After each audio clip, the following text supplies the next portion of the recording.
Buongiorno e ben ritrovati con l'informazione flash di New Sicilia. Queste le notizie più importanti della mattina. In apertura la questione sull'emergenza rifiuti. La discarica della Sicula Trasporti continuerà ad operare, lo ha previsto una nuova ordinanza adottata in via straordinaria dal presidente della regione siciliana Renato Schifani. La Procura di Caltanissetta ha indagato l'ex PM di Palermo Gioacchino Latori per i reati di favoreggiamento alla mafia e calunnia.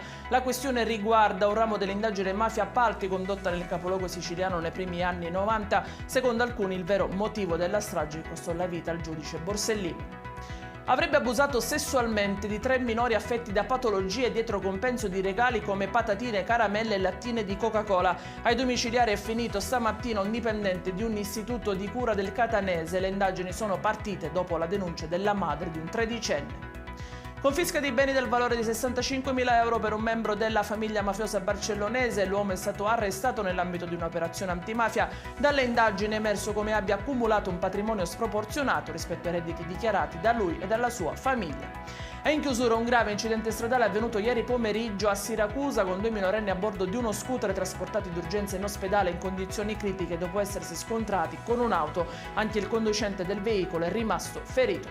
I dettagli su queste notizie li trovate come sempre sul nostro sito www.newsicilia.it e sui nostri canali social. Arrivederci e a più tardi.